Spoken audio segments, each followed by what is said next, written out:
Ajmeri 24 TV. Subscribe now.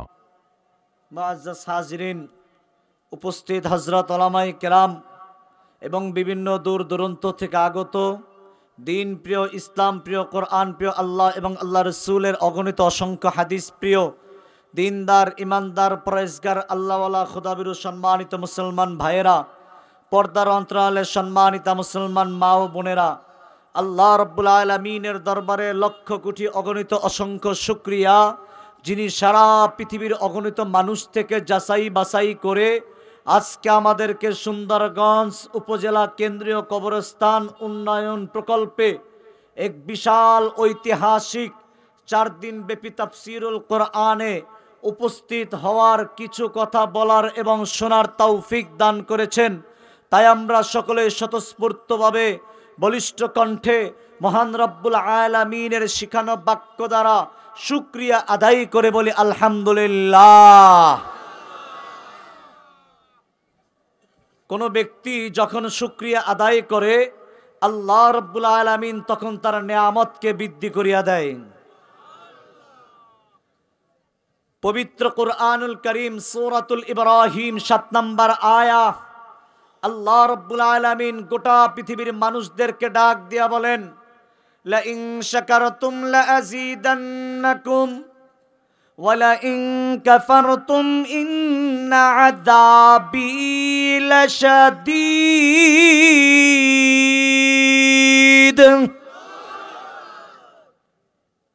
আওয়াজ আরেকটু জোরে দিতে হবে। আল্লাহর নামের আওয়াজ পৃথিবীর সর্বশ্রেষ্ঠ আওয়াজ, কথা বলেন ঠিক কিনা? আল্লাহর নামের আওয়াজ যখন মুসলমান আসতে দিতেন, তখন মুসলমানের অবস্থাটা এমন হতো, গোটা পৃথিবীর মুসলমানদের উপরে অত্যাচার, আক্রমণ, নিপীড়নের এক বিরাজাল সৃষ্টি করেছিল, কথা বলেন ঠিক কিনা? মুসলমান যখন আবার আল্লাহু আকবারের আওয়াজ তুলেছে, যেই মুসলমানদেরকে সিরিয়াতে পাখির মতো গুলি করা হতো, যেই মুসলমানদেরকে লিবিয়াতে গুলি করা হতো, যেই মুসলমানদেরকে ফিলিস্তিনে বুকটা ফেরে কলিজাটাকে জাজরা করা হতো, যেই মুসলমানদেরকে আরাকানের মধ্যে বুকটা ফেরে কলিজাটা বের করে দাঁত দিয়ে চাবানো হতো, যেই মুসলমানরা কোরআনের কথা বলার কারণে বাংলাদেশে ডান্ডা বেরিয়ার হ্যান্ডকাপ পরে ফাঁসির কাস্টে যেতে হয়েছিল, আল্লাহু আকবারের আওয়াজ বলার কারণে ফিলিস্তিন থেকে ইসরায়েল লেজ গুটায়া পালাতে বাধ্য হয়েছে, কথা বলেন ঠিক কিনা? শুধু তাই নয়, মুসলমান আল্লাহু আকবার বলার কারণে আজকে আরাকান স্বাধীনের পথে, আরাকান শুধু নয়, বাংলাদেশ থেকে ওই সমস্ত মুশরিকদের দালালরা পালাতে বাধ্য হয়েছে, ঠিক কিনা? মুসলমান খুব ভালো মতো বুঝেন, আল্লাহর নাম আস্তে নয়, জোরে বলতে হবে, এত জোরে বলতে হবে যাতে বাতিল বাংকারে ঢুকুক, মাটির নিচে ঢুকুক, তাদের দেশে আশ্রয় নিক, কোথাও শান্তি পাবে না, কথা বলেন ঠিক কিনা? যারা এতদিন তাদেরকে পৃষ্ঠপোষকতায় বিভিন্নভাবে পেলেছিল, এখন দেখা যায় তাদের সুরে আবার নরম হয়ে যায়, ঠিক কিনা? কারণ তারা পরিষ্কার জানে এদেশ মুসলমানের দেশ, এদের শতকরা 96% মুসলমান, মুসলমান মরলে শহীদ, বাঁচতে গাজী, মুসলমান আল্লাহ ছাড়া কাউকে ভয় পায় না, ঠিক কিনা? মাত্র 313 জন দাঁড়িয়েছিল 1000-এর বিপক্ষে, মাত্র 3000 দাঁড়াইছে 1 লক্ষর বিপক্ষে, মাত্র 12000 দাঁড়াইছে 1 লক্ষর বিপক্ষে। আজকে বাংলাদেশের মাত্র কয়েক লক্ষ লোক দাঁড়িয়েছে, বাংলাদেশ আবার ইসলামের গান শুরু হয়েছে, ঠিক কিনা? বাংলাদেশ তো অনেক দেখলাম, আমাকে বলছে তাফসির আসবো, কিন্তু আগে তাফসির আমরা যে শুনবো, আজকের যে সূরাটা ভেরি ইম্পর্টেন্ট একটা সূরা, আল্লাহ পাকের ওয়াহদানিয়তের ব্যাপারে আজকের আলোচনা হবে, শুধু আল্লাহকে নিয়ে আজকের আলোচনা হবে। আল্লাহ পাককে মানার কারণে আল্লাহ রাসূলের সাহাবীদের করুণ সেই দৃশ্য নিয়ে ইমানদার মুসলমান এখনো ঘরে, এখনো দোকানে, এখনো চায়ের স্টোরে, এখনো ল্যাপের নিচে, এখনো বৈশা ফুসফাস, এখনো দাঁড়ায় দাঁড়ায় দেখে, কয় মজমরে আটটু জুমুক, ঠিক কিনা? দাঁড়ানো নয়, সব ঢুকেন তাড়াতাড়ি। একজনে দাঁড়া, আপনারা তাকান কেন, এদিক তাকান। এই আপনার কথা কইতে গেল কে? ক্লাস কিন্তু এখনো শুরু হয় নাই। ক্লাস যখন শুরু হবে প্রত্যেকটা কথার অ্যান্সার হবে। আমরা প্রত্যেকটা কথা বলবো কার জন্য? প্রত্যেকটা কথা বলবো আল্লাহর জন্য, প্রত্যেকটা আওয়াজ দিব আল্লাহর জন্য, প্রত্যেকটা ধ্বনি দিব আল্লাহর জন্য। কারণ আমরা আল্লাহ ছাড়া কাউকে ভয় পাই। আমাদেরকে ভয় দেখায়, কয় পেজ দিব না, আলু দিব না, এখন তাদের পেজ আলু পচে। আসতে কইলেন দি, ভয় পেলেন নাকি? এই কই উঠেন, এই উঠেন কেন? এই আমি বলি থামেন, এটা ক্লাস, ওঠা যাবে না, ক্লাস ওঠা যাবে না। এখনো ক্লাসে ঢুকি নাই, ক্লাসে এখন ঢুকবো।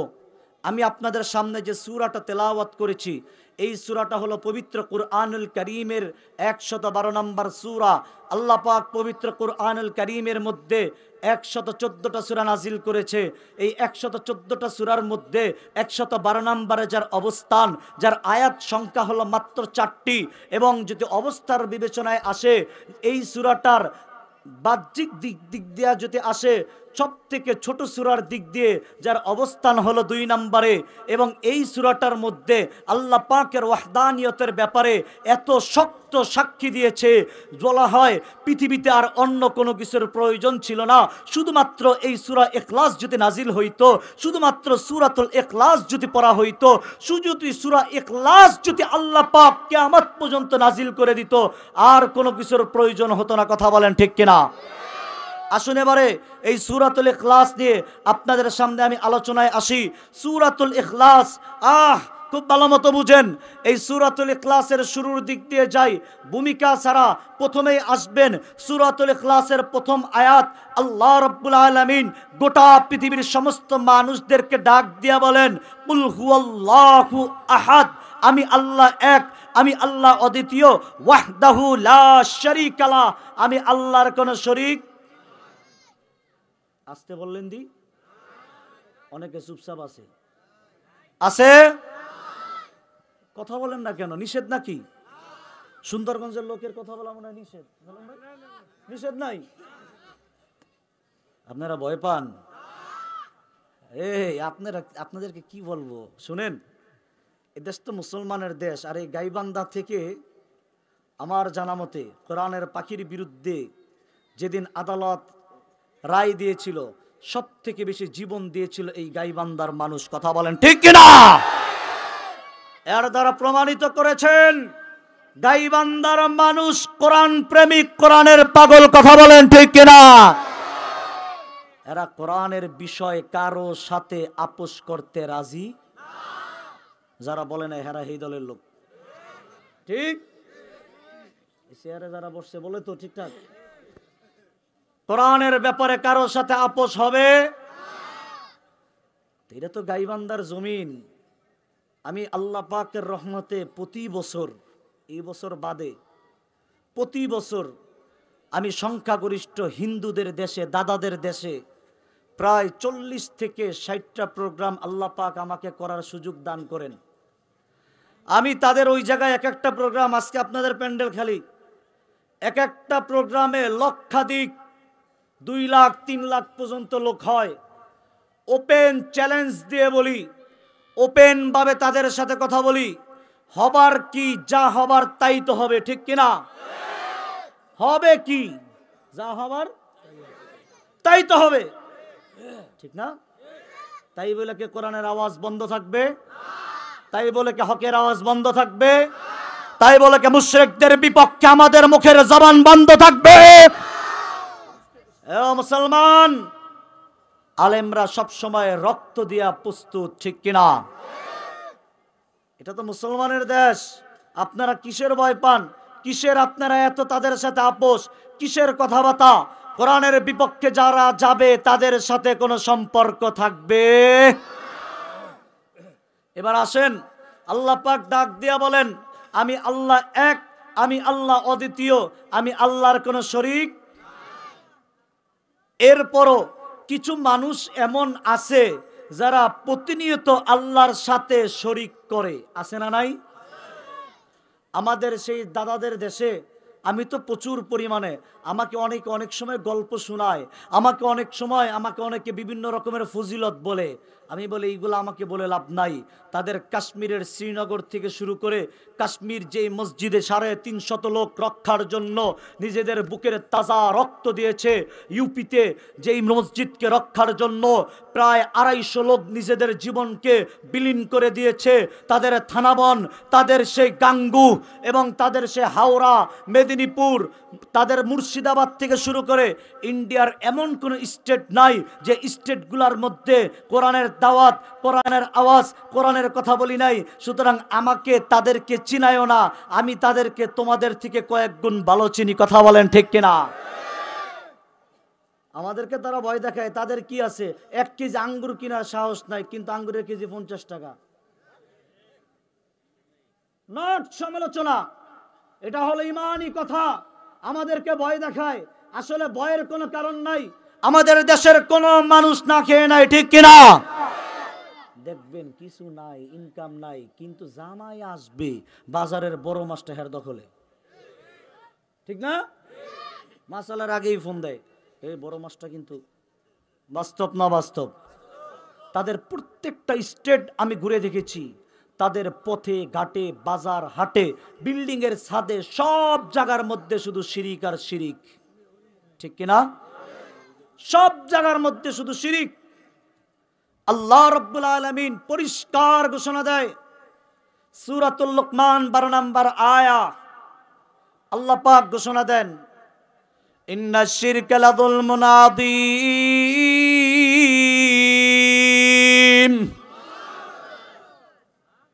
এই আসমানের নিচে জমিনের উপরে যদি কোনো জালেম থাকে, এই আসমানের নিচে জমিনের উপরে একমাত্র জালেম, শুধুমাত্র জালেম হইল ওই সমস্ত ব্যক্তিরা যারা আমি আল্লাহর সাথে শরীক করে। ঘোষণা কে দিছে? সব থেকে বড় জালেম হলো ওই সমস্ত ব্যক্তিরা যারা আল্লাহর সাথে শরীক করে, যারা আল্লাহর সাথে শিরিক করে। ইমানদার মুসলমান শুধু তাই নয়, আল্লাহ রাব্বুল আলামিন মানুষকে স্মরণ করে দেয়, তুই কেন আমার সাথে শরীক করস? কারণ তোর সবকিছু তো দিয়েছে আমি আল্লাহ। সবকিছু দিছেন কে? এই যে মাথা কে দিছে? আমরা তো মোটামুটি সচেতন। ওই হাওড়াতে একবার কইছি, মাথা কে দিছে? কয়েকজন মাথা ধইরা দেয় আসেনি। মাথা কে দিয়েছেন? এক একটা মাথার কি পরিমাণ ক্ষমতা, এক একটা মাথার কি পরিমাণ পাওয়ার, ভালো মতো মনে রাখবেন, ভালো মতো মনে রাখবেন।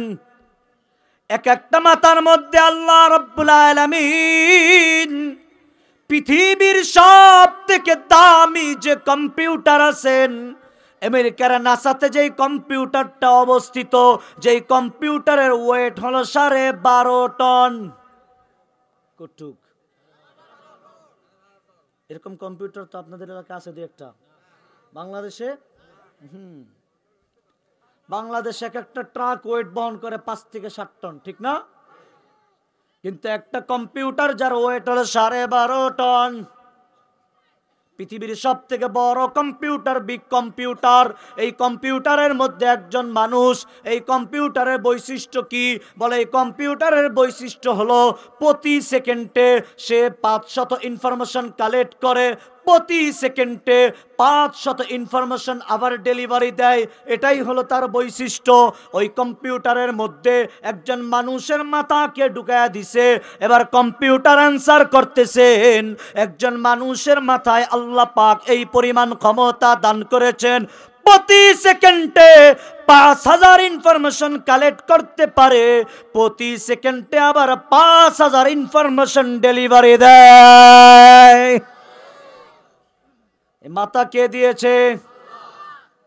খারাপ লাগতেছে? মাথা কে দিয়েছে? মাথার আরেকটু নিচে যখন আসবেন, এই চোখ আছে তো, এই চোখ আমাদেরকে কে দিয়েছে?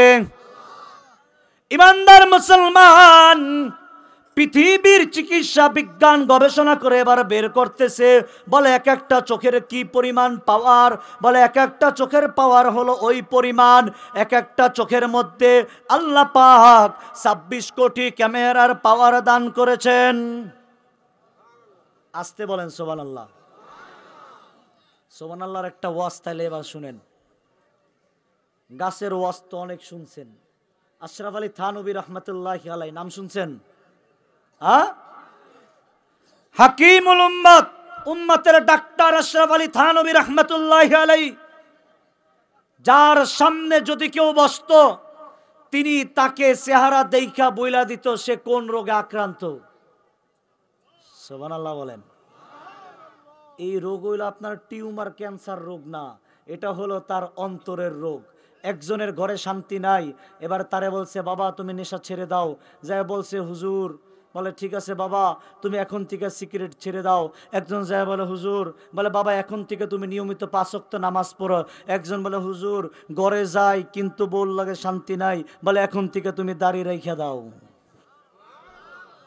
অর্থাৎ তারা চেহারা দেখা রোগ নির্ণয় করত। এটার নাম হলো হাকিমুল উম্মত, হাকিমুল উম্মতের ডাক্তার। আর এখন তো ডাক্তারের কাছে গেলে আগে টেস্ট, তারপরে তো অন্তরের রোগ পরিষ্কার করতে পারে। হাকিমুল উম্মত আশরাফ আলী থানভী রাহমাতুল্লাহি আলাইহি তার মালফুজাতের মধ্যে লিপিবদ্ধ করেন, সুবহানাল্লাহর অক্ষর 8টা, জান্নাতের দরজাও। কোন ব্যক্তি যদি মন থেকে, দিল থেকে, অন্তর থেকে, কলব থেকে, হৃদয় থেকে একবারে যদি সুবহানাল্লাহ বলে, আল্লাহ রাব্বুল আলামিন ওই ব্যক্তির জন্য জান্নাতের 8টা দরজাকে ওপেন করিয়া দেয়। এজন্য সুবহানাল্লাহ বলবেন তো ইনশাআল্লাহ। 2 চোখে আল্লাহ 26 কোটি ক্যামেরার পাওয়ার দান করেছেন। কতগুলা? 26 কোটি ক্যামেরার পাওয়ার আল্লাহ পাক দান করেছেন। এই যে 2 চোখে আল্লাহ 26 কোটি ক্যামেরার পাওয়ার দান করেছেন, এই চোখ 2টা দিয়েছেন তিনি কে? মাথা দিছেন কে? চোখ দিছে কে? এক একটা সম্পর্কে আলোচনায় গেলে মোটামুটি আজকের অর্ধেক রাত্র প্রয়োজন। লম্বা ওই দিকে না যাই, তাফসীরের দিকে এবার আসি। এবার একটু ভালো মতো বুঝেন, এইগুলাই পাঠ। কারণ আল্লাহ পাক আপনাকে দিছে, কিন্তু আপনি আল্লাহর সাথে শরীক করেন। কথা বলেন ঠিক কিনা? আল্লাহ পাক মাথা দিয়েছেন, আল্লাহ পাক চোখ দিয়েছে, আল্লাহ পাক হাত দিয়েছে, আল্লাহ পাক জবান দিয়েছে, আল্লাহ পাক চলার মতো পাও দিয়েছে, ঠিক কিনা? সমস্ত সব কিছু দিলেন আল্লাহ, কিন্তু তারপর আল্লাহর সাথে যখন কেউ শরীক করে তখন তো আল্লাহ রাব্বুল আলামিন ডাক দিয়া বলেন, এই আসমানের নিচে জমিনের উপরে তোর থেকে বড় জালেম আর কেউ নাই, ঠিক কিনা? খুব ভালো মতো বুঝেন, সবকিছু দিছেন কে? তারপর যখন আল্লাহ পাকের সাথে শরীক করে, আল্লাহ পাকের সাথে যখন শিরিক করে আল্লাহ রাব্বুল আলামিন তখন ডাক দিয়া বলে, বান্দা তাইলে এবার শোন, ইন্নাহু মান ইউশরিক বিল্লাহ,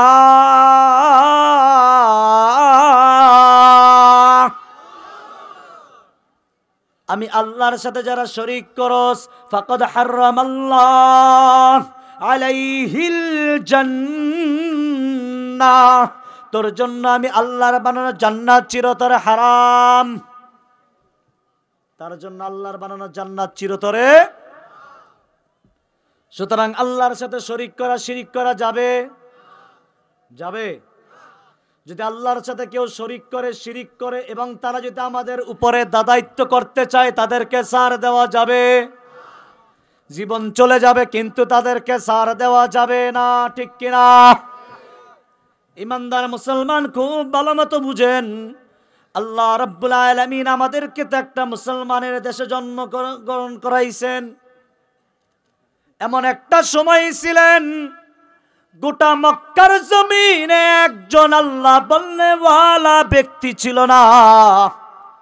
ওই সময় আল্লাহ রসুলকে যখন আবদ্ধ করলেন, যখন জেলখানায় ঢুকালেন, আল্লাহ রসুল সাল্লাল্লাহু আলাইহি ওয়াসাল্লামের ব্যাপারে এবার ঘোষণা দিলেন, وقال الذين كفروا لا تسمعوا لهذا القرآن والغوا فيه لعلكم تغلبون।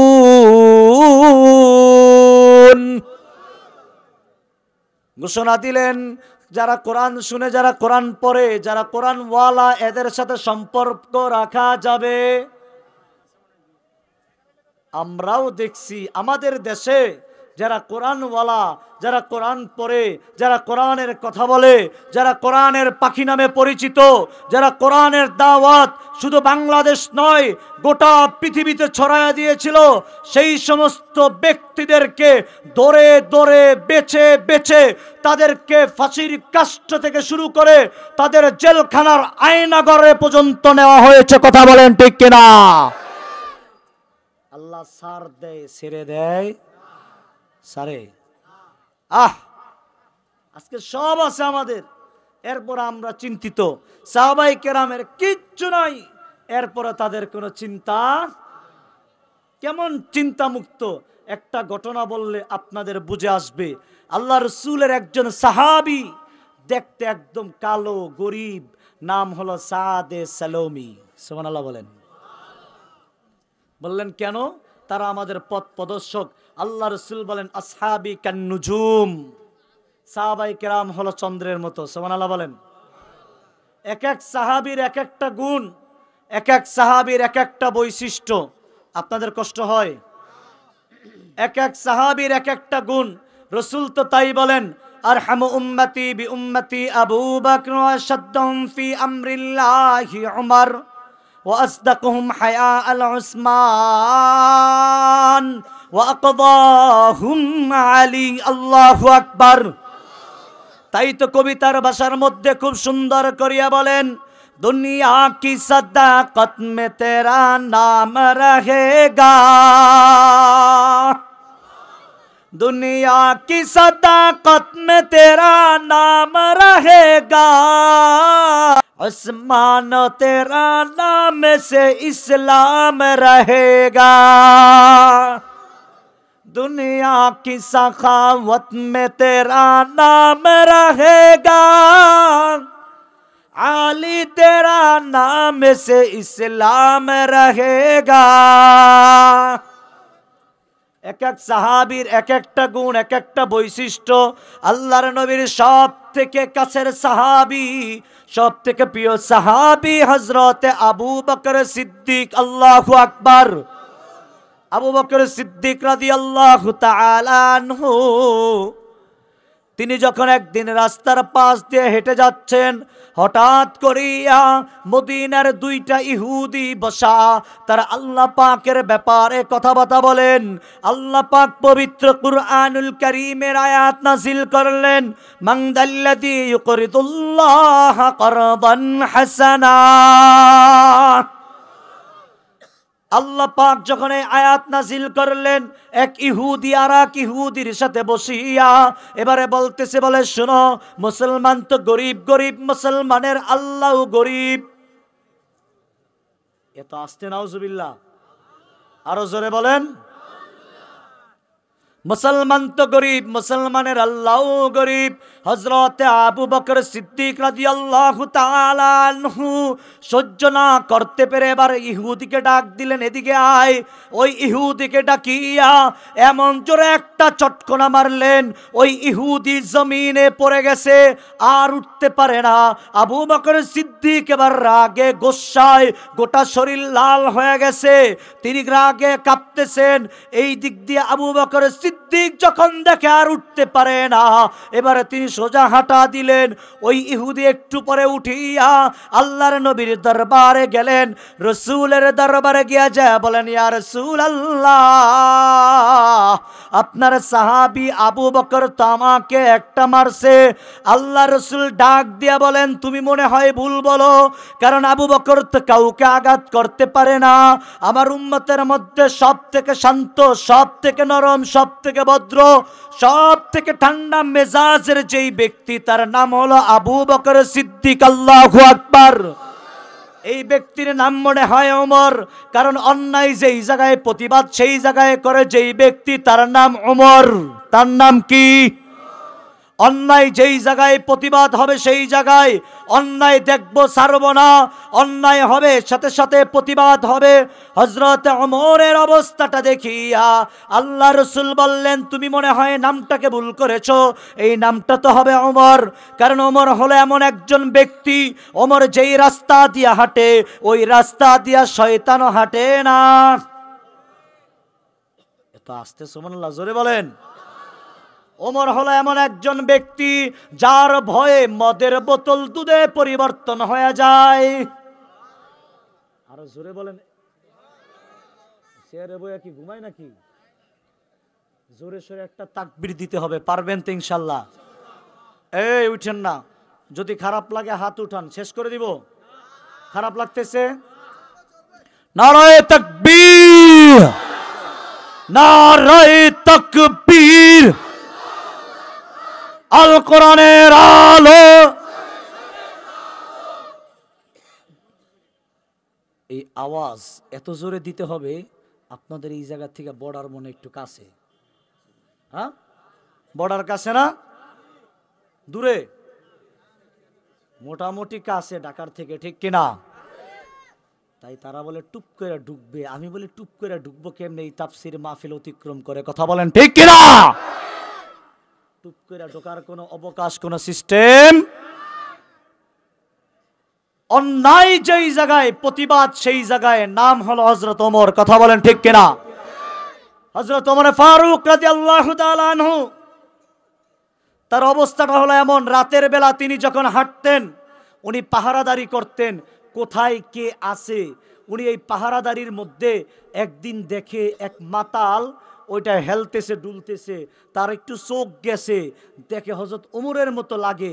ওমরের মতো যখন তার লাগছে তখন সে সোজা হয়ে গেছে।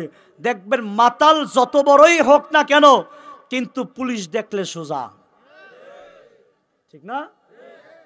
দেখবেন মাতাল, এটা যত বড় মাতাল হোক, কিন্তু পুলিশ দেখছে মাতাল সোজা হয়ে গেছে। হযরত ওমর ফারুক রাদিয়াল্লাহু তাআলা আনহু তাকে দেখে এবার মাতাল সোজা হয়ে গেছে। মাতাল এবারে মনে মনে কয়, আল্লাহ আজকে যদি ওমরের হাত থেকে বাঁচায়া দাও, আর কোনোদিন মদ খাবো না। হযরত ওমর ফারুক রাদিয়াল্লাহু তাআলা আনহু সামনে দাঁড়ায় বলেন, কিরে তোর হাতের মধ্যে কি? এবার মতো কি ভয়ে ভয়ে বলেন, দুধ দুধ। কি বলে? হযরত ওমর দেশ চালায়, সে কি কিছু বুঝে না? অনেকেই ছিল এতদিন যারা ভাবছে আমরা কিছুই বুঝি না। কথা বলেন ঠিক কিনা? যারা আমাদেরকে এক পদ্মা সেতু দেখে 3 পদ্মা সেতু চলে যায় সুইস ব্যাংকে। কথা বলেন ঠিক কিনা? যারা আমাদের উন্নয়নের নামে উন্নয়ন আর মুক্তিযোদ্ধার চেতনা দিয়া আমাদেরকে রাইখা রাইখা ওদিক দিয়া তারা বেগম পাড়ায় বাড়ি বানাইছে, ঠিক কিনা? অনেকে আমার বেলা হুজুর বলেন কেন, আগে যা বলছি এখনো তাই বলি। ঠিক, আগে যা বলছি এখনো তাই বলি। যতদিন বেঁচে থাকবো ততদিন হকের পক্ষে বলবো। কথা বলেন ঠিক কিনা? আপনারা ভয়ের কোনো কারণ নাই, এ বিজয় মুসলমানের বিজয়, ঠিক কিনা? আবার দেখবেন, এই বাবা উঠেন না, এদের মধ্যে দেখেন, বসেন বসেন, এর মধ্যে আবার দেখবেন অনেকেই আছে, এরা আবার কি বিভিন্ন ছত্র ছায়ায় বিভিন্ন বাং ধরে, কখনো কখনো তারা বিভিন্ন শক্তির ছায়া দিয়ে আসতে চায়। আমরা দেখেছি প্রথম তাদের একটা ছায়া ছিল, সেটা হলো সংখ্যালঘুর ছায়া।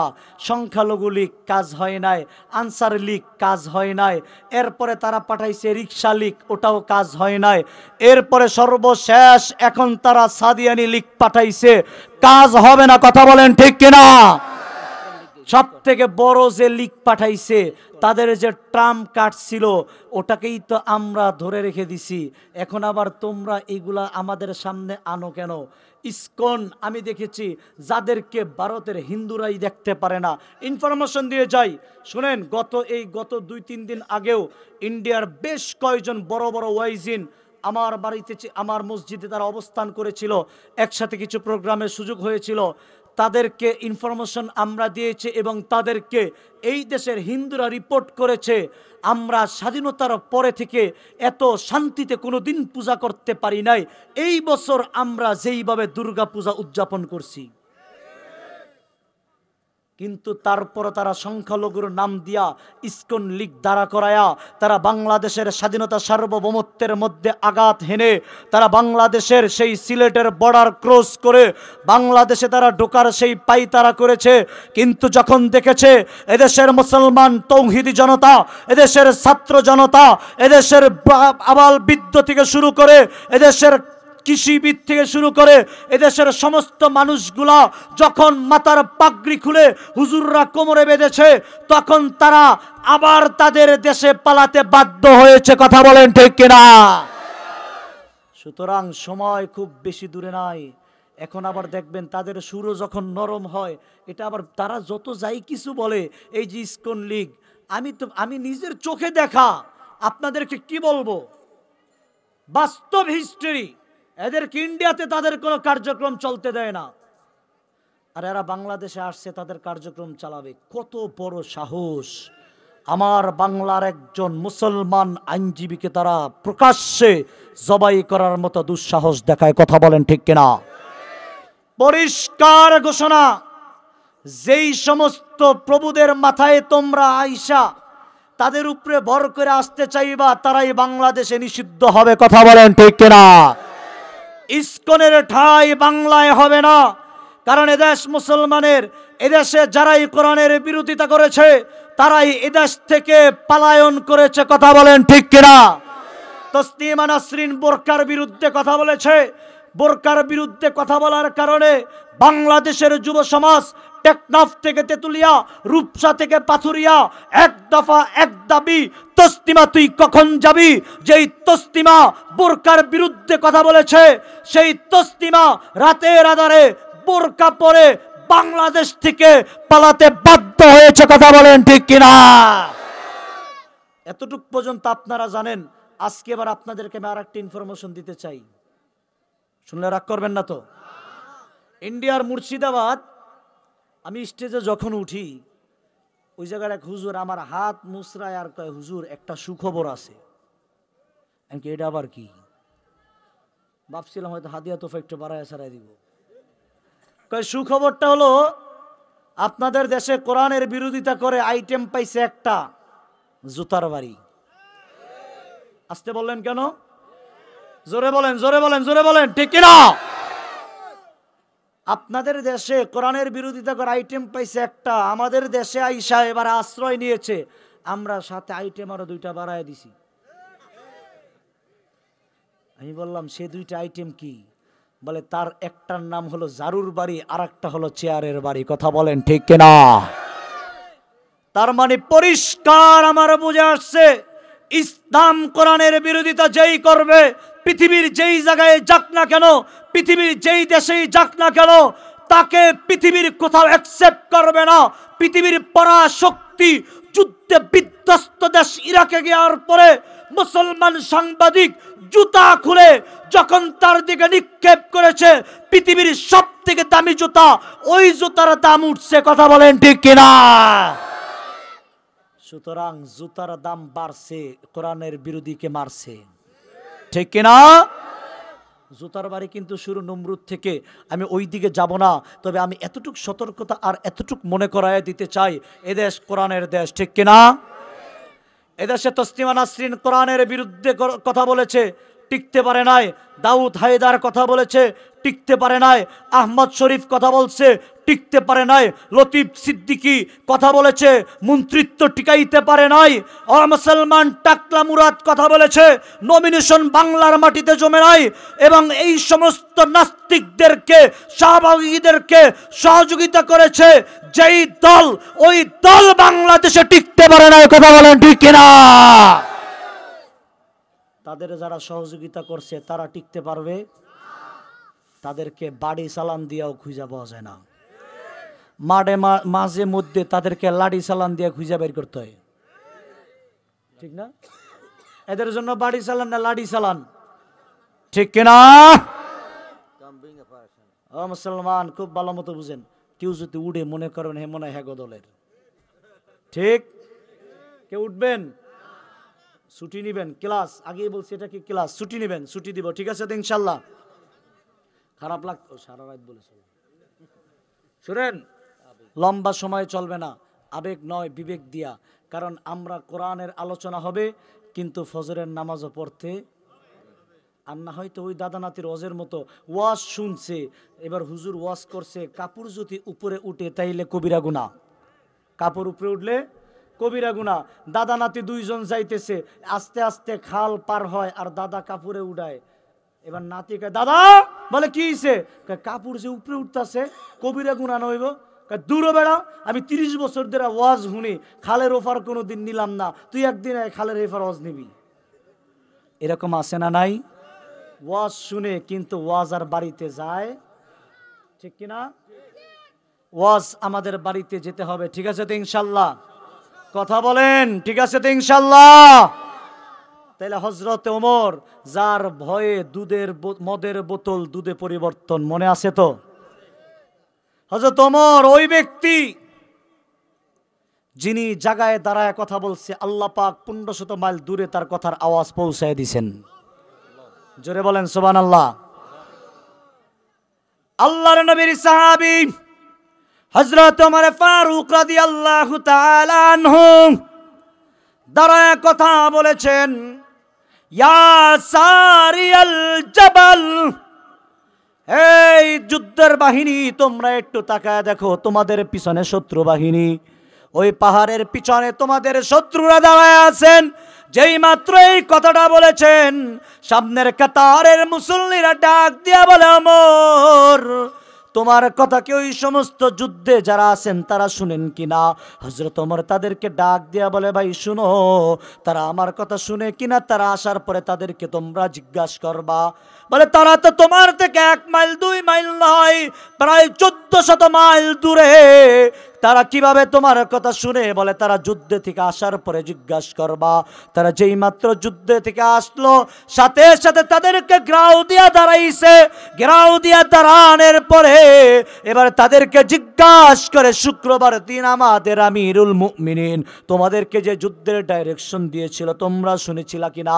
এবার তারা ডাক দিয়া বলে শুনো, তোমরা ওই সামনের কাতারে বসিয়া যেই শব্দে, যেই বাক্যে, যেই আওয়াজে, যেই লফজে, যেইভাবে তোমরা হযরত ওমরের আওয়াজ শুনেছ, যুদ্ধের ডাইরেকশন শুনেছ, আমরা সেই 1500 মাইল দূরে থেকে হযরত ওমরের সেই ডাইরেকশন শুনেছি।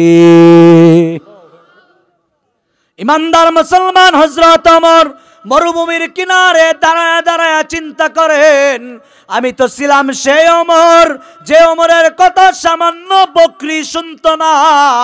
একদিন তার বাবা আসিয়া তাকে ডাক দিয়া বলেন, আরে এই বেটা, সামান্য বকরি কয়টা ঠিক মতো রাখতে পারস না, কি করে জীবনে খাবি আমার তো বুঝে আসে না। আমাদের দেশে দেখবেন কোন সন্তান যখন কোনো কাজ করতে পারে না, বাবা ঈশা ডাক দিয়া বলে, কিরে এই কাজটাই তো করতে পারস না, আবার তুই ভবিষ্যতে কি কইরা খাবি, বউ চালাবি, বুঝে আসে না। কথা বলেন ঠিক কিনা? হযরত ওমর দাঁড়ায়া দাঁড়ায়া চোখের পানি সারে আর চিন্তা করেন, আমি তো ছিলাম সেই ওমর যে ওমরের কথা সামান্য বকরি শুনতো না। আজকে আমি যখন কথা বলি, আমার কথার আওয়াজ বাতাসে 1500 মাইল দূরে পৌঁছায়া দেয়। আমি আজকে জায়গায় দাঁড়ায়া যখন কোনো কথা বলি, ওই কথাটা সাথে সাথে নিয়ম হয়ে যায়। আমি ওমর হলাম তো সেই ব্যক্তি যার কথা কোনো বকরি শুনতো না। আজকে দেখা যায় মদের বোতল দুধে আমার পরিবর্তন হয়ে যায়। হযরত ওমর এই কথা ভাবতেছে আর চোখ দিয়া পানি ছাড়তেছেন। হযরত ওমর যেই মাত্র এইভাবে চোখ দিয়া পানি ছাড়েন, সাহাবায়ে কেরাম আয়েশা চতুর্দিক দিয়া দাঁড়ায়া বলে হযরত ওমরকে, ওমর রাষ্ট্রের অবস্থা কি খুব বেশি খারাপ? বলে কি হয়েছে? বলে তোমার চোখে পানি কেন?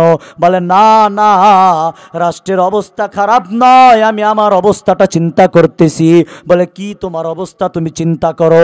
বলে আমার অবস্থাটা চিন্তা করতেছি, আমার কথা তো সামান্য বকরিরা শুনতো না, কিন্তু আজকে আমাকে আল্লাহ পাক অর্ধ জাহানের খলিফা বানাইছে। দিছে।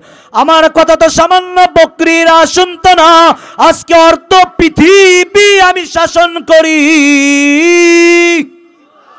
আমার কথা তো কোনো বকরিরা শুনতো না, কিন্তু আজকে আমার অবস্থাটা হলো এমন, মদের বোতল দুধে পরিবর্তন হয়। বলে কিসের কারণে? কিসের কারণে? বলে আমি আজকে কোরআন পেয়েছি। আল্লাহু আকবার। কি পাইছে?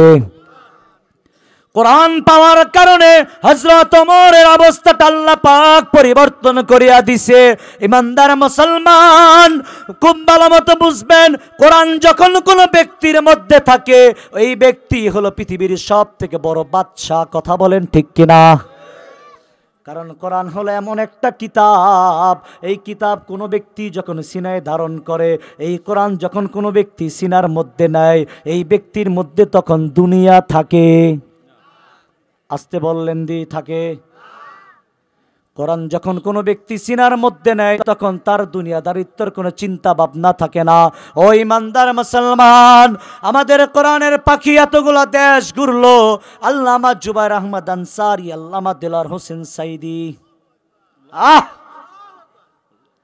এতগুলা দেশ যারা ঘুরলো, কিন্তু নিজের জন্য কোনো অট্টালিকা করে নাই। কিন্তু দেখা যায় মাত্র চেয়ারম্যান ইলেকশনে পাশ করিয়া বেগম পাড়ায় বাড়ি বানায়। ইমানদার মুসলমান, এতগুলা কোরআনের প্রেম তাদের মধ্যে কেমন প্রেম! তাই তো কবিতার ভাষায় খুব সুন্দর করিয়া, কি সুন্দর করিয়া বলেন, যখন কোনো ব্যক্তির মধ্যে কোরআন থাকবে, যখন কোনো ব্যক্তির মধ্যে কোরআন ধারণ করবে, ওই ব্যক্তি তখন দুনিয়ার সব থেকে বড় বাদশাহ। আবে জমজম খুরদাবু দম আবে শুরা কাই খুরাম, আবে জমজম খুরদাবু দম আবে শুরা কাই খুরম, বাদশাহী করদাবু দম পাসবানি কাই কুনম। কোরআন যখন কোনো মানুষের মধ্যে থাকে, তখন ওই ব্যক্তি হলো বাদশাহ। কারণ কোরআন কোনো ব্যক্তি যখন পড়ে, তখন আল্লাহর সাথে সরাসরি কথোপকথন করে, কথাবার্তা বলে। কথা বলেন ঠিক কিনা? কোরআন যখন কোনো ব্যক্তি তেলাওয়াত করে, তখন সরাসরি আমার আল্লাহর সাথে কথোপকথন করে। কোন মানুষ যখন বলে আলহামদুলিল্লাহি রাব্বিল আলামিন, আল্লাহ রাব্বুল আলামিন তখন সাথে সাথে তার উত্তর দেয় হামিদানি আবেদি, আমার বান্দা আমার প্রশংসা করেছে, আমার বান্দা আমার প্রশংসা করেছে। এরপরে যখন আমরা আবার বলি আর রহমানির রহিম, আল্লাহ পাক সাথে সাথে এবার উত্তর দেয় আসনা আলাইয়া আবদি, আমার বান্দা আমার বরত্ব, আমার বান্দা আমার গুণগান গেয়েছে। এরপর আমরা যখন বলে মালিক ইয়াউমিদ্দিন, আল্লাহ রাব্বুল আলামিন সাথে সাথে এবার অ্যানসার করে, উত্তর দেয় মাজ্জাদানি আবেদি, আমার বান্দা আমার বরত্ব বলেছে। সুবহানাল্লাহ। এরপরে যখন আমরা বলি ইয়্যাকা না'বুদু ওয়া ইয়্যাকা নাস্তাঈন, আল্লাহ রাব্বুল আলামিন সাথে সাথে উত্তর করেন হাযা বাইনি ওয়া বাইনা আবদি। এতক্ষণ বান্দা ছিল শুধুমাত্র তোমার বিষয়, এখন হবে আমাদের দুইজনের বিষয়। সুবহানাল্লাহ। হাদা বাইনি ওয়া বাইনা আবদি, ও বান্দা আমার কাছে কি চাও? যা চাইবা আমি আল্লাহ তোমাকে তাই দিব। আপনাদেরকে যদি জিজ্ঞাসা করা হয় কি চান, কয়েকজন মাঝখান থেকে উঠে বলবো বেশি কিছু না, ঢাকার বনানীতে 2টা বাড়ি। ঠিক নেই? ঠিক না? কেউ কেউ বলবে গুলশানে 2টা বাড়ি। বাস্তব না বাস্তব? আর যাদের চিন্তা ভাবনা আর একটু বাড়তি, আর একটু আগায়া, এরা বলবে বেশি না, দুবাইতে 1টা বাড়ি। ঠিক কিনা? দুবাইতে প্রোগ্রাম করতে গেলাম, দুবাইয়ের মেরিনাতে আমাকে যে বিল্ডিংটায় থাকতে দিছে এলিট রেসিডেন্স 85 তলায়। আমি কই বিল্ডিংটা কত? 125 তলা। তো যারা আরেকটু ঘুরছে এরা তো বলবে দুবাই, কথা বলেন ঠিক কিনা? তা আল্লাহ তো জানে বান্দা তুই তো চাবি দুনিয়া, তাই আমি আল্লাহ এবার তোকে শিখাই দিতেছি তুই কি চাবি। সুবহানাল্লাহ বলেন। আল্লাহ পাক এবার আমাদেরকে শিখাই দিতেছে, বান্দা তুই আমার কাছে চাবি এবারে, ইহদিনাস সিরাতাল মুস্তাকিম।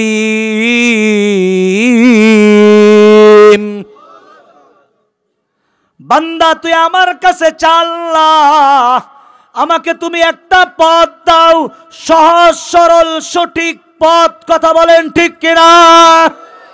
আমাকে একটা পথ দাও।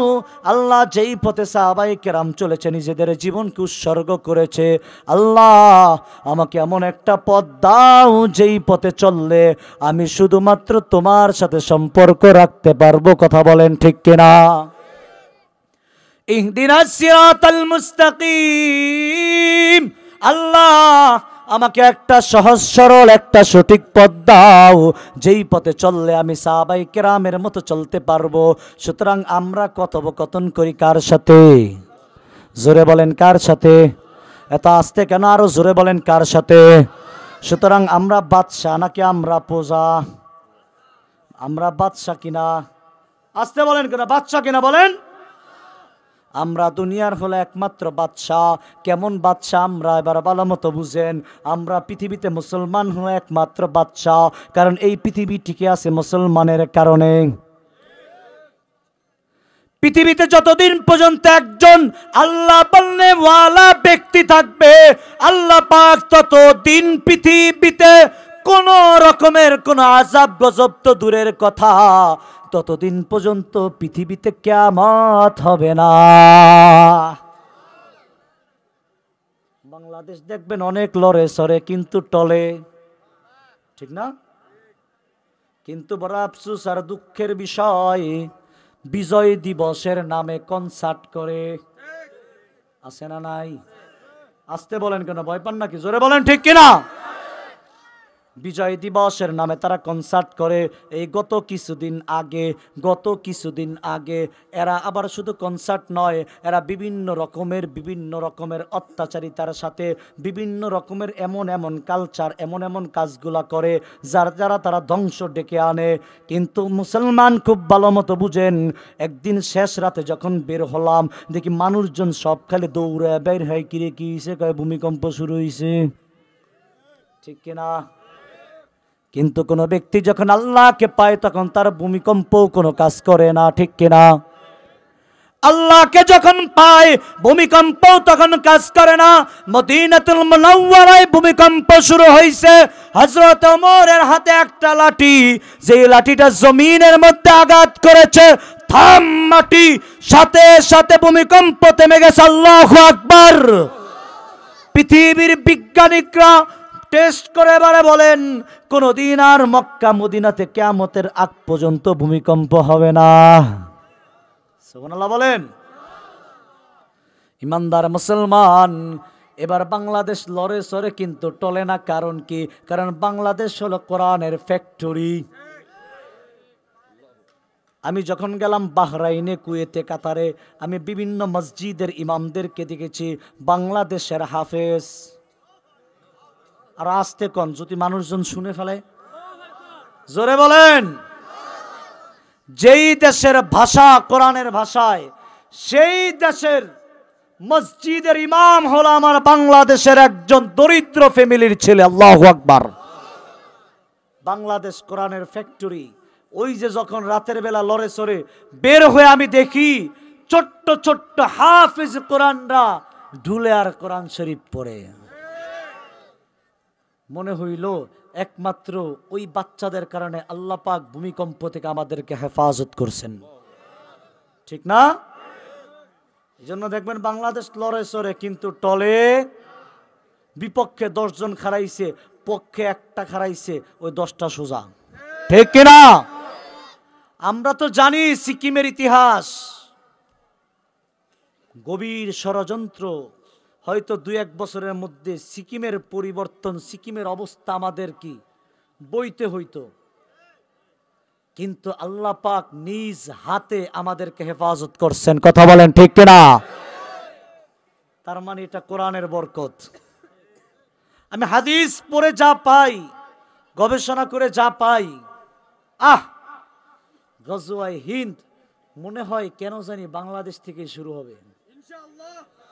রসুল বলেছে পূর্ব দিক থেকে, ঠিক না? রসুল বলছে পূর্ব দিক, তা আমাদের পূর্ব দিকে কি আছে? বঙ্গোপসাগর। আমাদের পরে আর কিছু আছে? বঙ্গোপসাগর, আর 3 দিকেই কিন্তু তারা, ঠিক কিনা? আমি এতটুক থার্মোমিটার আপনাদেরকে দিলাম, এবার জ্বর মাপবেন আপনারা। কথা বলেন ঠিক কিনা? তৈরি হবেন আপনারা, নিজেদেরকে তৈরি করবেন আপনারা, নিজেদেরকে প্রস্তুত করবেন আপনারা।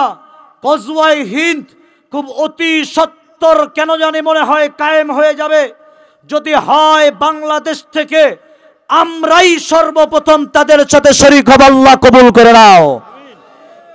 ঠিক আছে তো ইনশাআল্লাহ? কি বলবো, পরিষ্কার একটা বিষয় আপনাদের কাছে বলি। জিহাদ আমাদের মধ্যে এমন ভাবে ঢুকাইয়া দিছে, জিহাদ নাম শুনলে কেমন জানি জঙ্গি মনে হয় না? আপনারা ভয় পাইছেন মনে হয়? জিহাদ নাম শুনলে মনে হয় জঙ্গি, কিন্তু আজকে পরিষ্কার মেসেজ দি, এই ছেলেরা, এই ভালো মতো শোনো, ইয়াং যুবক তরুণ কিশোর যারা আছো, তোমাদের কাছে ইনফরমেশন মেসেজ মনে রাখবা। রসুল হাদিসের মধ্যে বলেন, রসুল বলেন কোন ব্যক্তি মারা গেল কিন্তু তার দিলে অন্তরে জিহাদের কোনো তামান্না ছিল না, জিহাদের কোনো আকাঙ্ক্ষা ছিল না, ওই ব্যক্তির মৃত্যুটা হলো মুনাফিকি মৃত্যু। ওই ব্যক্তির মৃত্যু আর মুনাফিকের মৃত্যুর মধ্যে কোনো পার্থক্য নাই। সুতরাং পরিষ্কার, জিহাদ হলো আমাদের একটা ফরজ বিধান, জিহাদ হলো পূর্ণাঙ্গ একটা বিধান, এবং পবিত্র কুরআনুল কারীমে পূর্ণাঙ্গ একটা বিধান পাওয়া যায়, যেটা হলো জিহাদ। ইমানদার মুসলমান, আজকে জিহাদ আমাদের মধ্যে আমাদের পশ্চিমা কালচাররা এমনভাবে তুলে ধরেছে, নাম শুনলেই মনে হয় আজকে ফিলিস্তিন বলেন, আজকে আরাকান বলেন, আজকে লিবিয়া বলেন, আজকে সিরিয়া বলেন, সমস্ত সব জায়গাগুলা একমাত্র জিহাদের মাধ্যমেই তারা বিজয় লাভ করেছে। কথা বলেন ঠিক কিনা?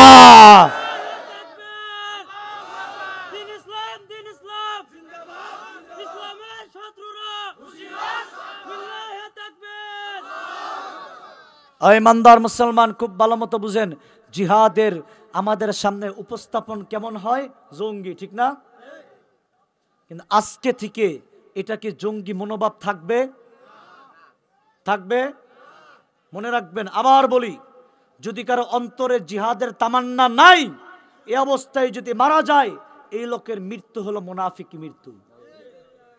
কে বলছেন কথাটা? আল্লাহ রাসূল বলেছেন। কিন্তু আমাদের মধ্যে তারা কেন এইভাবে ঢুকাইয়া দিতেছেন? কারণ কি জানেন? কারণ তারা জানে এই জিহাদি তামান্না যখন মুসলমানের মধ্যে আসবে, জিহাদি ইস্তেহা যখন মুসলমানের মধ্যে আসবে, এবং এই কোরআনের পূর্ণাঙ্গ বিধানের কথা মুসলমান যখন জানবে, এই কোরআনের পূর্ণাঙ্গ বিধান যখন মুসলমান কায়েম করবে, তখন তারা টেবিলের নিচ দিয়া কোটি কোটি টাকা পাচার করতে পারবে না। কথা বলেন ঠিক কিনা? কারণ হলো কোরআন হলো একমাত্র পূর্ণাঙ্গ বিধান। কোরআন যদি কোনো ব্যক্তি মানে, তাইলে ওই ব্যক্তি চুরি করতে পারে। কোরআনের এই একটা বিধানের কথা আপনাদেরকেই বলি, এই শুনেন, কোরআনের এই বিধানটা কোরআনের মধ্যে আছে, কোনো ব্যক্তি যদি চুরি করে তাহলে তার কি শাস্তি দিবা? তাহলে তার কি করো? হাত কাটো। এই আইনটা যদি আপনাদের এই এলাকায় একজন ব্যক্তির উপরে যদি প্রয়োগ করা হয়, চুরি করছে আর তার হাত কাটছে, এই এলাকায় আর কোনোদিন চুরি হবে? হ্যাঁ, সম্ভব? সুতরাং তারা জানে কোরআন মানলে চুরি করা যাবে, তারা জানে কোরআন মানলে ভোট ডাকাতি করা যাবে না। কথা বলেন ঠিক কিনা? তারা জানে কোরআন মানলে রাতের বেলায় ব্যালট বাক্স ভরা যাবে, ঠিক কিনা? এই মাইক অপারেটর কথা বলে না কেন? ঠিক কিনা? না কইলে হেরা এই দলের লোক, ঠিক কিনা? বাতিলের বিপক্ষে কথা বলতে হবে, কথা বলেন ঠিক কিনা? ইমানদার মুসলমান খুব ভালো মতো বুঝেন, কোরআনের সাথে একটা বিষয় খুব ভালো মতো, আমি তো অনেক জায়গায় বলি, তাদের সাথে আমাদের কিন্তু কোনো দুশ্মনী, কোনো শত্রুতা। আল্লাহ রসুল যখন মক্কাতে, আল্লাহ রসুল হযরত ওমর ফারুক রাদিয়াল্লাহু তাআলা আনহু যখন তাকে হত্যার জন্য যাচ্ছিলেন, একজন জিজ্ঞাসা করলেন, কি ব্যাপার, তোমরা তো বড় মহব্বত করো, ভালোবাসো, নাম দিছো সাদিকুল আমিন, আবার তোমরাই কেন তাকে হত্যার জন্য যাইতেছো? তখন ডাক দিয়া বলে মুহাম্মদ বিন আব্দুল্লাহর সাথে আমাদের কোনো দুশ্মনী নাই, তাকে বড় মহব্বত করে ভালোবাসি, কিন্তু তার উপরে যে কোরআন নাজিল হইছে, এই কোরআনের সাথে আমাদের দুশ্মনী আছে। কোরআনের সাথে দুশ্মনী। দেখবেন আজকে হুজুরদেরকে কিন্তু তারা খুব মহব্বত করে, ভালোবাসে।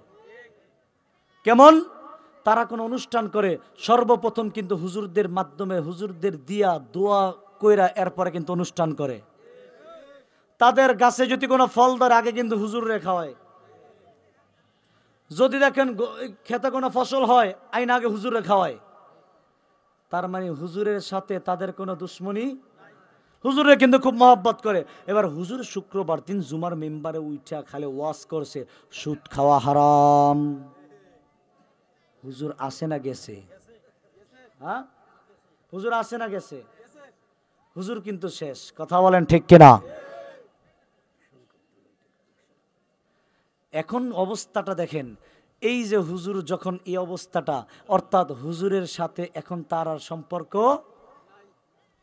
এখন দেখবেন এই হুজুরের মতো হুজুর হয়নি, কেডা নিয়োগ দিল, করতে আনলো, এই দেশে আমগো এই দেশে কিল্লে ইমামতি করব, কত রকমের তাল বাহানা, কথা বলেন ঠিক কিনা? সর্বশেষ অল্প সময়ের মধ্যে শেষ করে দিব, খুব গভীর মনোযোগ লাগান, গভীর মনোযোগ, গভীর মনোযোগ। হুজুরদের সাথে এবার তাদের কিন্তু কোনো দুশ্মনী নাই। দুশ্মনী কার সাথে? কোরআনের সাথে। দুশ্মনী কার সাথে? সবাই একটা তাকবীর দেন তো, লিল্লাহি তাকবীর। কারণ কি? কারণ কি? কারণ কোরআন হলো এমন একটা কিতাব, যেই কোরআন পড়লে, কোরআন মানলে কখনো চুরি করা যায় না, কথা বলেন ঠিক কিনা? কোরআন পড়লে ঘুষ খাওয়া যায় না, কথা বলেন ঠিক কিনা? কোরআন মানলে ডাকাতি করা যায় না, কথা বলেন ঠিক কিনা? কোরআন মানলে হাইজাগারি করা যায় না, কোরআন মানলে লম্পটগিরি করা যায় না, কোরআন মানলে ইপটিজিং করা যায় না, কোরআন মানলে ধর্ষণ করা যায় না, কোরআন মানলে বোতল খাওয়া যায় না, কোরআন মানলে সীসা খাওয়া যায় না, কোরআন মানলে গাঁজা খাওয়া যায় না, কোরআন মানলে বিড়ি খাওয়া যায় না, কোরআন মানলে নারীদের সাথে অবৈধ সম্পর্ক করা যায় না, কোরআন মানলে চলে বলে কৌশলে ইসলামের বিপক্ষে অবস্থান নেওয়া যায় না, কোরআন মানলে দুর্নীতি করা যায় না, কোরআন মানলে চুরি করা যায় না, কোরআন মানলে ঘুষ বাণিজ্য করা যায় না। তাই আজকে চলে বলে কৌশলে কোরআন কুৎখাত করার গভীর ষড়যন্ত্র শুরু হয়ে গেছে, কথা বলেন ঠিক কিনা? দুশ্মনী কিন্তু কোরআনের সাথে, ঠিক কিনা?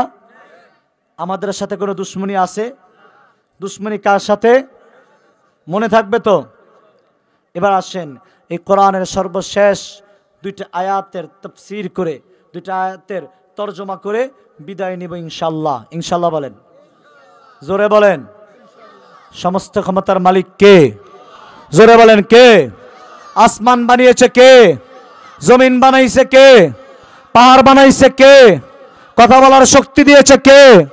সমস্ত ক্ষমতার মালিক একমাত্র, শুধুমাত্র, কেবলমাত্র কে? পার্বত আমাদের মধ্যে বসাইতে ইনশাআল্লাহ।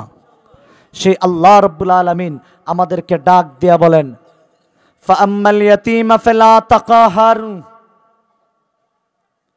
তোমরা এতিমের মাথায় হাত রাখো। কাদের মাথায়? আমাদের মধ্যে অনেক ভাইরা শহীদ হয়ে গেছে, কিন্তু তাদের সন্তানাদিগুলো এখনো আছে, কথা বলেন ঠিক কিনা? ফাআম্মাল ইয়াতীমা ফালা তাকহার, এতিমের মাথায় হাত রাখো। ফাআম্মাল ইয়াতীমা ফালা তাকহার ওয়া আম্মাস সাইলা ফালা তানহার। আল্লাহ রাব্বুল আলামিনের পরের আয়াতের মধ্যে আবার বলেন, কেউ যদি তোমার কাছে চায় তাইলে তাকে ফিরাইয়া দিবা না, ঠিক কিনা? আজকে আমাদের কাছে কেউ যদি চায়, ভাই মাফ করেন, আছে না নাই? মানে কি তুমি আর কি ভিক্ষুক, তোমার চেয়ে বড়টা আমি, বাস্তব না বাস্তব? ইমানদার মুসলমান এই প্রসঙ্গে তাফসীরের কিতাবের মধ্যে খুব সুন্দর একটা ঘটনা লেখেন। একটা এলাকার মধ্যে খুব সুন্দরী একটা মেয়ে ছিল। ওই মেয়েটার জন্য বিভিন্ন জায়গা থেকে প্রস্তাব আসতো বিবাহের, কিন্তু ওই মেয়েটা কোথাও বিবাহ বন্ধনে আবদ্ধ হইতেছে না। ওই মেয়েটা সব সময় শুধু আল্লাহ পাকের কাছে রোনাজারি করে, আল্লাহ তুমি আমাকে এমন একটা জায়গার মধ্যে বিবাহ দাও, যেই জায়গার মধ্যে বিবাহ বন্ধনের মাধ্যমে আল্লাহ আমি তোমার অলৌকিক কিছু দেখতে পারি। এইভাবে মেয়েটা যখন দোয়া করত, হঠাৎ করে একটা জায়গা থেকে প্রস্তাব আসলো। এলাকার সব থেকে ধনাঢ্য ব্যক্তি, এই ছেলেটা অনেক কষ্ট করে গরিব থেকে বড়লোক হইছে, এই ছেলেটা তোমাকে বিবাহ করতে চায়। ওই ছেলের সাথে বিবাহ বন্ধনে আবদ্ধ হইয়া যখন তারা সুখে সংসার করতেছেন, ওই স্বামী সকালবেলা যায় আর স্ত্রী সারাদিন ঘরের মধ্যে একা একা একা একা একা সময় পার করেন। কিন্তু একদিন স্বামী হঠাৎ করিয়া রাতের বেলা যখন ঘরের মধ্যে আসছে, দেখে স্বামী এবারে আস্তে আস্তে হেলতেছে দুলতেছে। এবার স্ত্রী ডাক দিয়া বলে, কি ব্যাপার, কি হয়েছে? বলে, আমি আজকে অল্প একটু পান করছি। এরকম আছে কিনা, টাকা পয়সা হইছে, এখন আস্তে আস্তে পান করা শুরু করছে, আছে না নাই? বলে বন্ধুদের আড্ডায় গেছে, বন্ধুদের সহবতে থাকছে, যে যেরকম তার বন্ধু হবে ওই রকম, ঠিক কিনা? যদি কোন মুমিনের সাথে সম্পর্ক রাখো, কিয়ামতের কঠিন ময়দানে মুমিনের সাথেই তোমার জান্নাত হবে। বাইলে মুমিন সুয়ে মুমিন মিশাওয়াদ, মাইলে মুমিন সুয়ে মুমিন মিশাওয়াদ, মাইলে কাফের সুয়ে কাফের মিশাওয়াদ। আল্লাহু আকবার। ইমানদার মুসলমান, এই মহিলা যখন এবার স্বামীর অনুগত্য খুব ভাবে করতেছেন এবং যখন দেখতেছে স্বামী বন্ধুদের পালায় পড়ে গেছে, এবার বন্ধুগুলাও তো তেমন ভালো না, এবার আল্লাহ পাকের কাছে এবার দোয়া শুরু করছে, আল্লাহ আমার স্বামীকে তুমি ফিরায় দাও, আয় আল্লাহ আমার স্বামীকে তুমি নেশামুক্ত করায় দাও, আয় আল্লাহ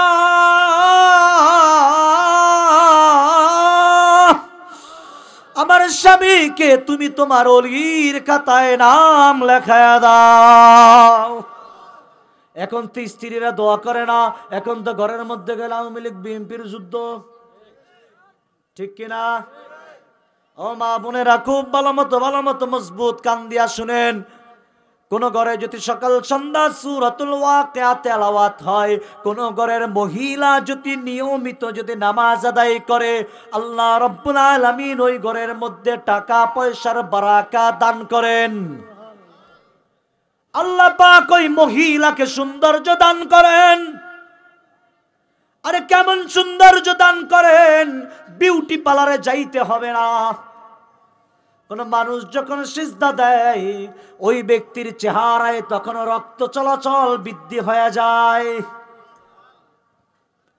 ইমানদার মুসলমান, লন্ডনের একটা এয়ারপোর্টে ডক্টর তারেক মাহমুদ তিনি নামাজ পড়তেছেন, এক বিজ্ঞানিক পাশে দাঁড়ায় আছে, তিনি দেখতেছেন নামাজের মধ্যে সেজদা দিছে।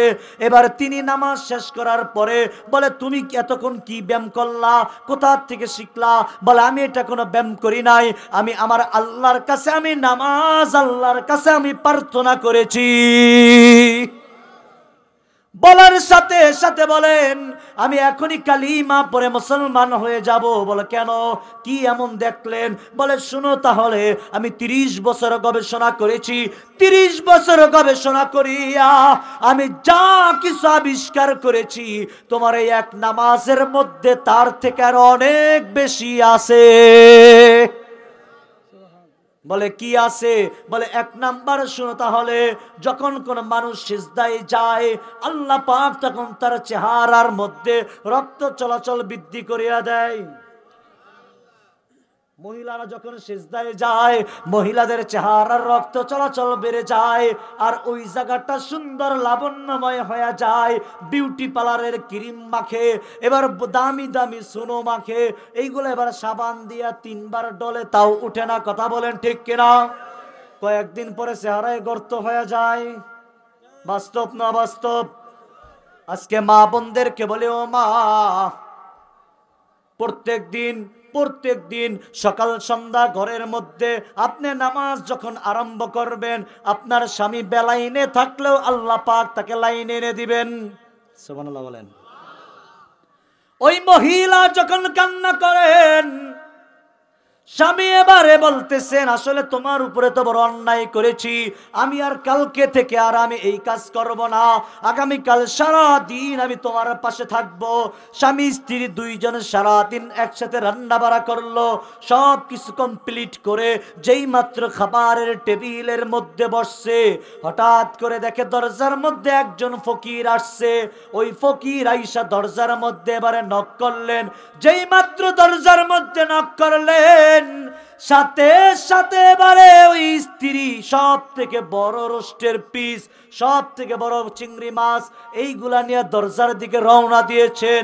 স্বামী সাথে সাথে স্ত্রীর হাত ধরছে, বলে কোথায় যাও? বলে ফকিরকে দিতে যাই। বলে কেন তুমি ফকিরকে দিবা? বলে ফকির তো চাইছে আল্লাহ পাকের পক্ষ থেকে আসছে। বলে আল্লাহ পাকের পক্ষ থেকে কিভাবে আসলো? ইনকাম করি আমি, কষ্ট করি আমি, আর তুমি খাওয়াইবা ফকিরকে। আরো কত কি যে আমার গোপনে করো, তোমার হিসাব হবে পরে, আগে ফকিরকে শায়েস্তা করি। এই কথা বলিয়া যেই মাত্র গেটের সামনে গেছে, গেটের সামনে গিয়া দরজাটা খুলিয়া ওই ফকিরকে গাড়ে ধরিয়া ধাক্কা দিছে। ওই ফকির আবার নিচের দিকে পড়িয়া আর উঠতে না পারিয়া আসমানের মালিকের দিকে তাকায়া এবারে ডাক দিয়া বলে, মালিক, আমি তো তার কাছে তেমন কিছুই চাই নাই, শুধু কিছু খাবার চাইছিলাম, খাবার দিতে পারে নাই, কিন্তু কোনো আফসোস নাই। আল্লাহ আমার ঘাড়ে ধরিয়া ধাক্কা দিল। আল্লাহ তুমি আর বিচার করিও, বলেন তো কবুল কিনা? দিলের অবস্থা জানেন কে? দিলে কেউ যদি কোন রকমের ব্যথা নিয়ে আল্লাহকে ডাকে, আল্লাহ খালি ফেরত দেন। দিলের মধ্যে যখন ব্যথা আসে, আল্লাহ পাকের কাছে এবারে দিল খুলিয়া চাইতে থাকেন, আয় আল্লাহ আপনি সহজ করিয়া দিন, আয় আল্লাহ আপনি কবুল করিয়া নিন। ওই ফকিরের দিলে ব্যথা, আল্লাহ পাকের কাছে এবারে বিচার দিয়া দিছেন। বহুত তালেবে খোদা মিলতা, शिकस्ता दिल नहीं मिलता, शिकस्ता दिल नहीं, शिकस्ता दिल जिसे हासिल हकीकत में वही कामिल। अल्लाहु আকবার। ভঙ্গ হৃদয়ের ব্যক্তি আল্লাহকে যখন বলছে, ওই ব্যক্তি এখন আল্লাহ পাকের ওলি কামেল, ঠিক কিনা? দিলে বড় ব্যথা নিয়ে আল্লাহকে বলছেন, ওই ব্যক্তি এবারে ঘরের মধ্যে যায় স্ত্রীর সাথে তর্ক বিতর্ক, এক পর্যায়ে স্ত্রীর গায়ে হাত উঠায়া স্ত্রীকে এবারে বলল, যা তোরে 3 তালাক দিলাম। স্ত্রী আসে না গেছে? এক ফকিরের বদদোয়া,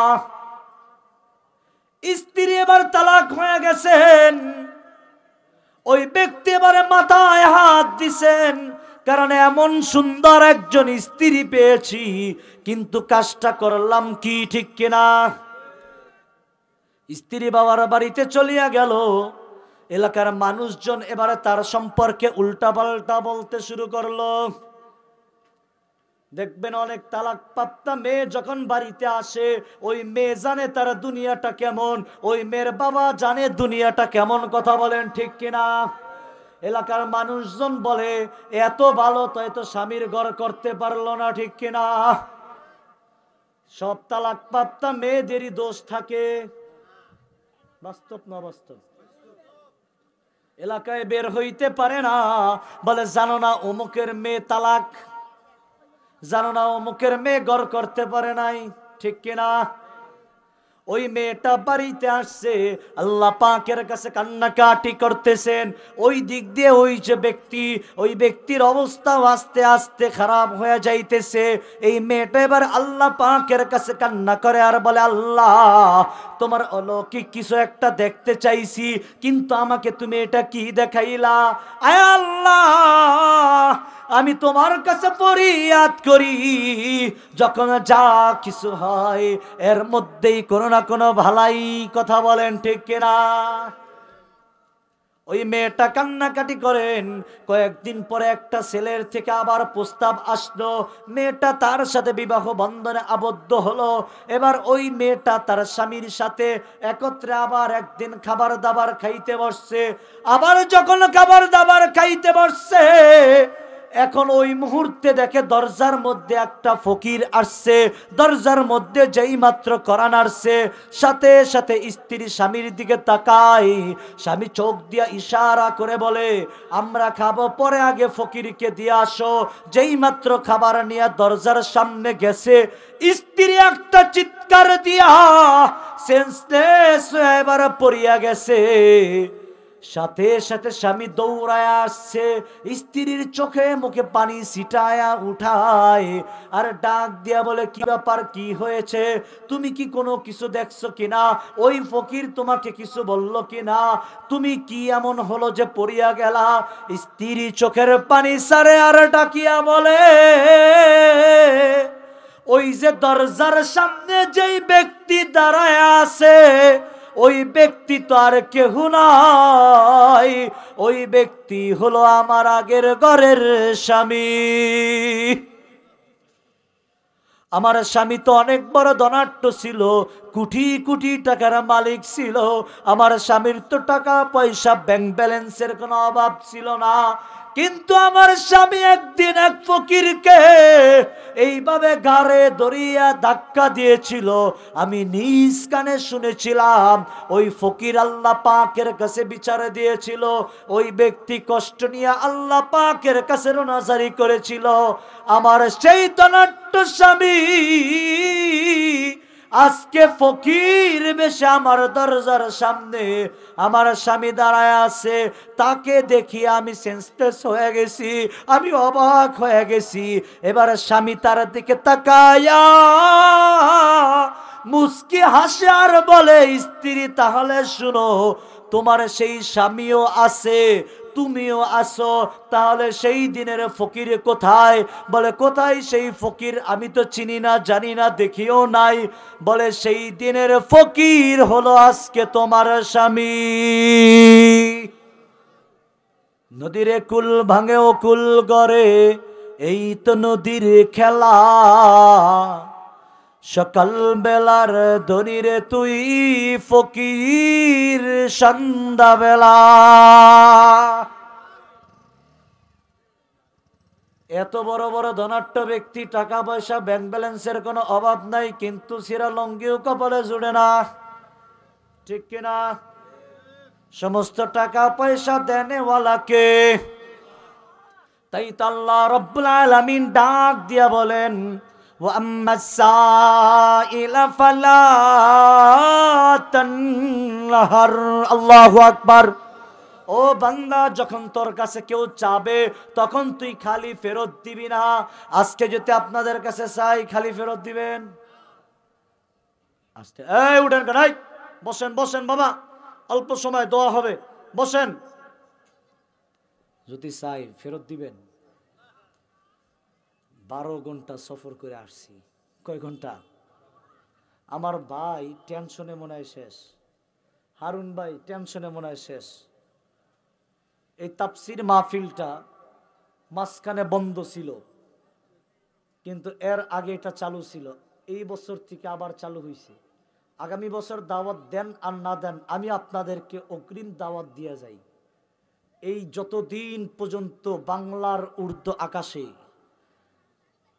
সূর্য উঠবে, ততদিন পর্যন্ত এই মাহফিলটা, এই তাফসিরুল কোরআনটা আপনারা চালু রাখবেন। পারবেন তো ইনশাল্লাহ? পারবেন না ইনশাল্লাহ? যত কষ্ট হোক, যা কিছু হোক, এরপর আপনারা কি চালু রাখবেন? গাজীপুর গার্মেন্টস শ্রমিকদের আন্দোলন এক জায়গায় প্রায় 4.5 ঘন্টার উপরে, মানে এক জায়গা থেকে আরেক জায়গায় ঘুরে আরেক রাস্তা দিয়ে ঢুকছি, ওদের অবস্থা আরো খারাপ। গুগল ম্যাপে দেখায় আস্তে আস্তে রাত্র 1টা বাজবে। ড্রাইভার সব ডাক দিয়ে কয়, হুজুর 1টা বাজলে অবস্থাটা কি হইব? আমি কই যাই বাজুক আর তাই বাজুক, কথা দিছি, আজ পর্যন্ত কোথাও কথা দিছি যাই নাই এমন হয় নাই। যেহেতু কথা দিয়েছি যাব, যে কয়টাই বাজুক। আমার পাইলট, ওরে বাবা, ইয়াংস্টার, যুবক, আমি ওর জন্য দোয়া করি আল্লাহ পাক তাকে হায়াতে তয়্যিবা দান করুক, তার আল্লাহ পাক অনেকগুলা গাড়ি বাড়ির মালিক বানায় দেখ।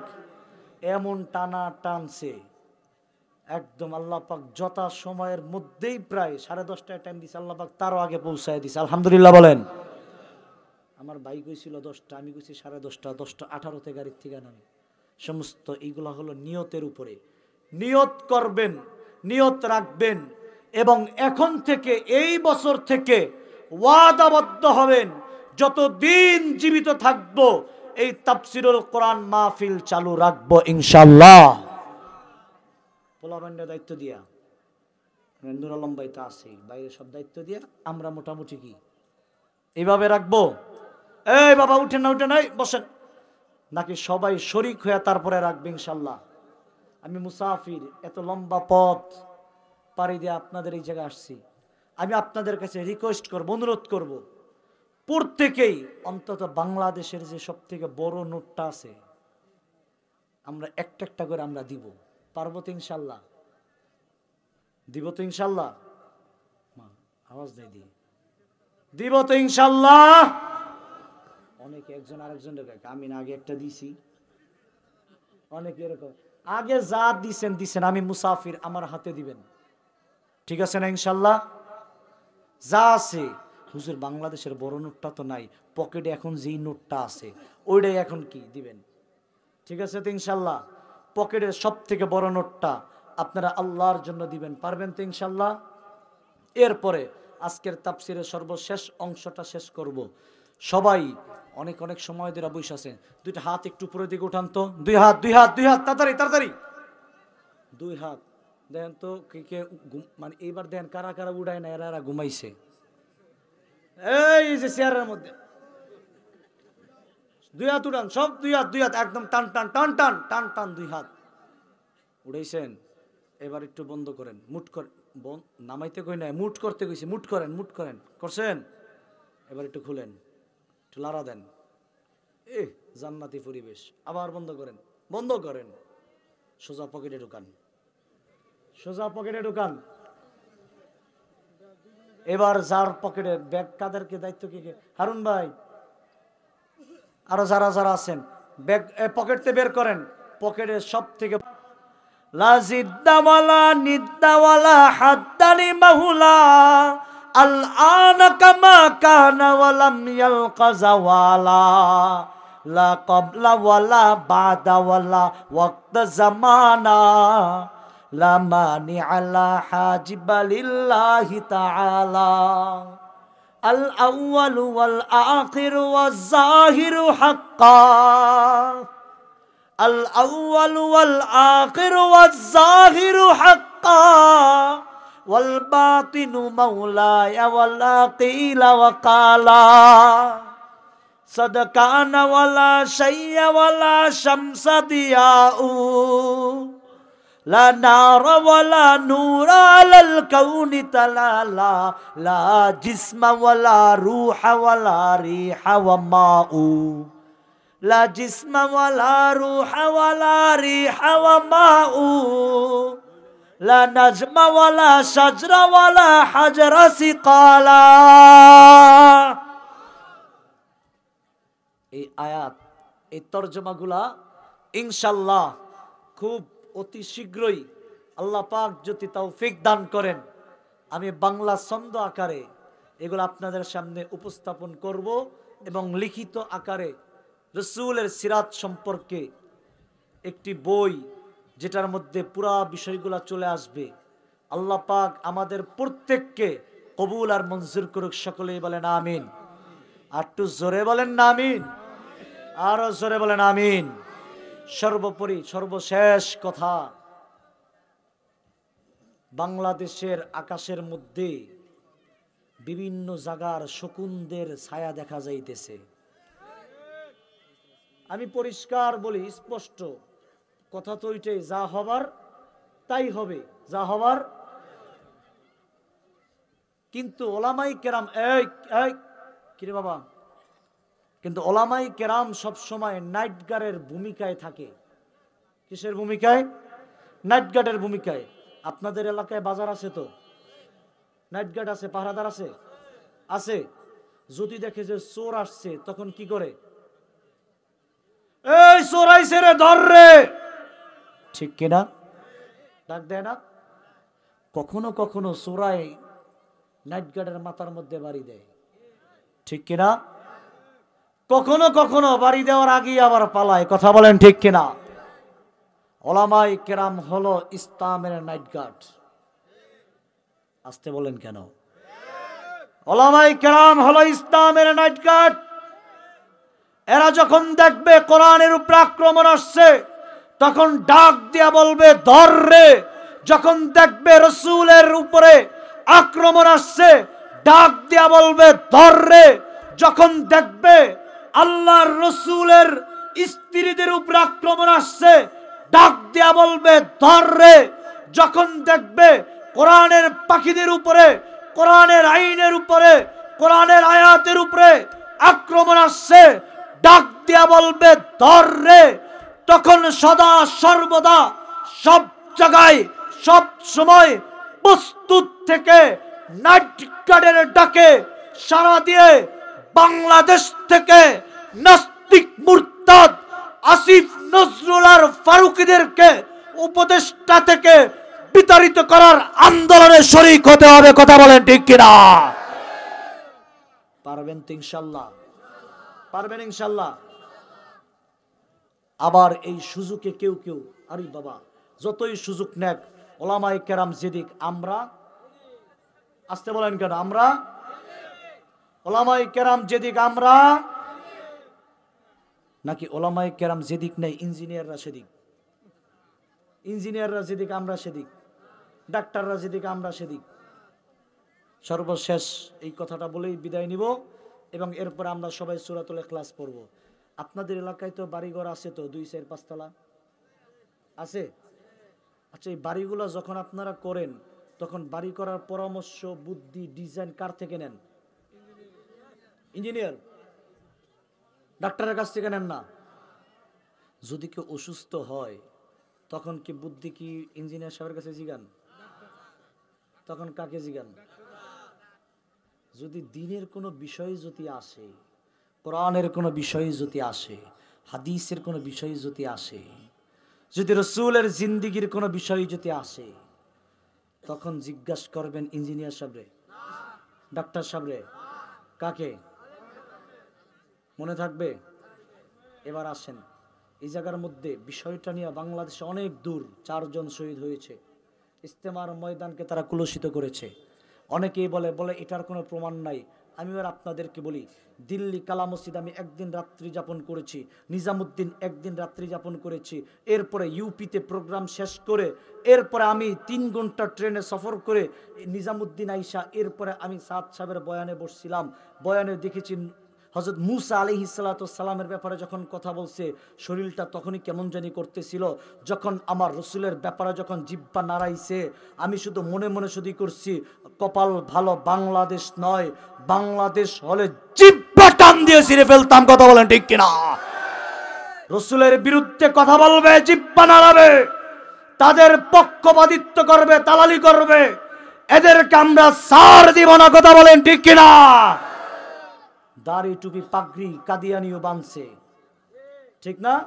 কাদিয়ানির যেই বড় দাড়ি আর টুপি ছিল, আমাদের আল্লামা দেলোয়ার হোসেন সাইদি সাহেব ফেল।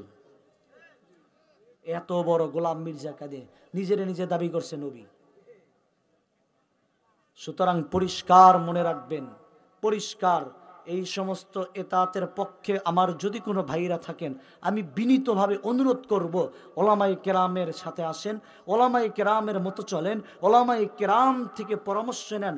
আপনার আমিরত্ব আপনারই থাকবে, ওলামায়ে কেরাম তো আমিরত্ব চায় না, কথা বলেন ঠিক কিনা? সময় আছে আমাদের, আমার মুসল্লিরা আমার সপ্তাহে 1 দিন পায়, আমরা যাকে আমির হওয়ার কি ওই জায়গার মধ্যে সময় আছে? তোমার আমিরত্ব থাকবে কিন্তু সঠিকভাবে থাকতে হবে, কোরআন হাদিসের বাহিরে নয়, কথা বলেন ঠিক কিনা? কোরআন হাদিস মোতাবেক থাকতে হবে।